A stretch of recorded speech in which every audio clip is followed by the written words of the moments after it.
నిరుత్సాహం మీరు నిరుత్సాహపడాల్సిన అవసరం లేదు. నిరుత్సాహపడవలసిన అవసరం లేదు.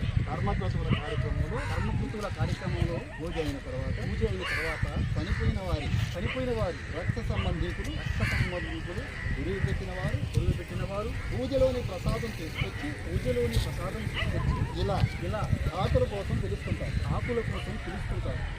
అంటే చనిపోయిన వారి ఆత్మలు ఆకుల రూపంలో వచ్చి వారి రక్త సంబంధికులు పెట్టిన ప్రసాదాన్ని తిని తర్వాత వారి ఆత్మలు శాంతించిన తర్వాత పరలోకాలకు వెళ్ళిపోతారు.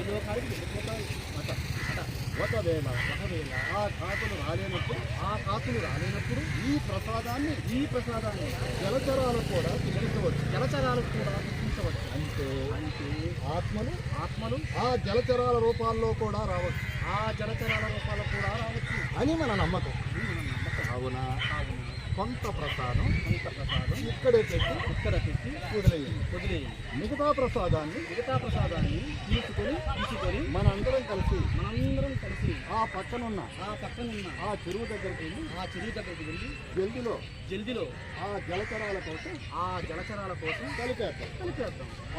అప్పుడు ఆ జలచరాలు వచ్చి తినే అవకాశం ఉంటుంది. కాబట్టి కొంత ప్రసాదం ఇక్కడ పెట్టండి. వెళ్ళండి. ఇప్పుడు